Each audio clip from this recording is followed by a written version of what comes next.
Hi everyone, today's episode is on sleeping during pregnancy. We have our expert, Renuka Pinto, with us today. Why is it so difficult to find that sweet spot when we're sleeping while pregnant?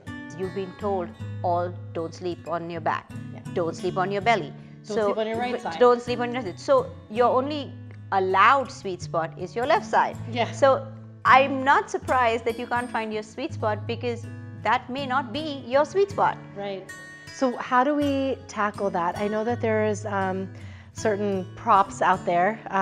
The snoogle is one of them. So I bought a snoogle and I definitely want you to show me how to use it. Snoogle was devised by a mom, now a mom, but something that she needed to support her body when she was pregnant.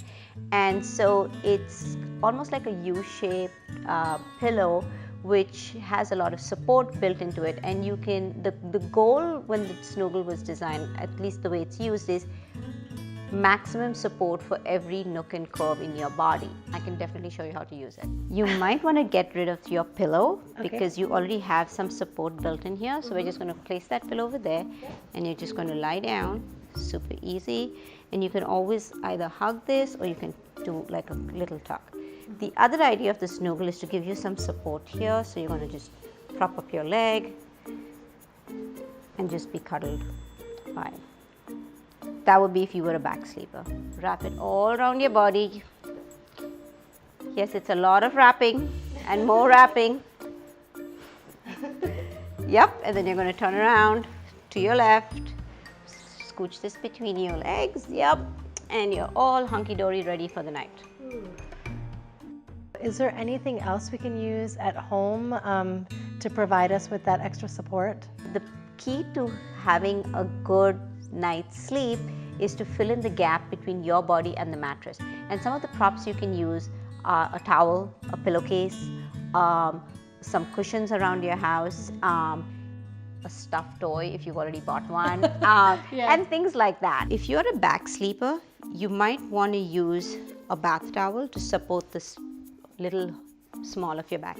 So I'm going to have you lie on your back, and the reason why you need this support is you have to support all the muscles in the back. And if I can slide my hand in, trust me, your mattress is not supporting you.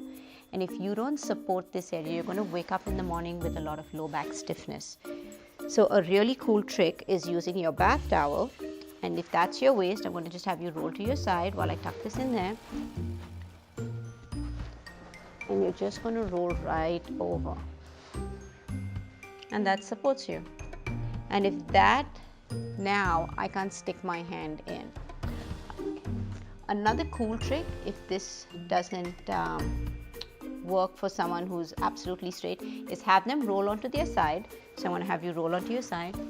And then we're going to grab one of these face towels or hand towels. And we're going to just tuck this right there in the little small of the abdomen. And there, the baby's perfectly supported, mommy's happy, and everything's perfect.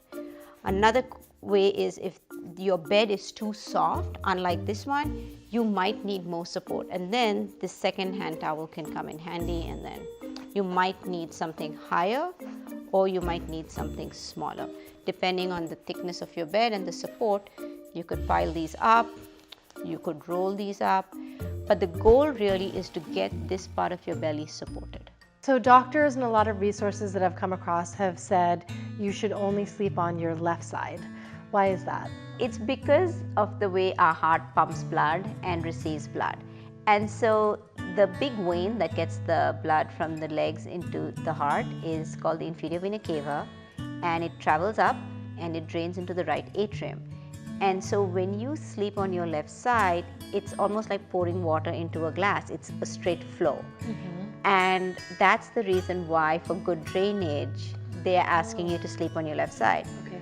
But as a physical therapist, what I found is because everyone's sleeping for 40 weeks on their left side, they end up with shoulder pain, bursitis, and all those different aches and pains because of the pressure they're putting on the left side of their body. Right. So you can rotate from right to left, and by rotating, you're giving your body a break from compression, which causes more problems than a very efficient cardiovascular system that is in our body. So what about managing all the times you have to go to the bathroom while you're sleeping? I wake up 5 or 6 times a night and it's such a nuisance. Is there anything I can do to avoid it? No, you cannot avoid it, because as the uterus grows where the baby is, you have lesser and lesser space in your urinary bladder, so you cannot store as much.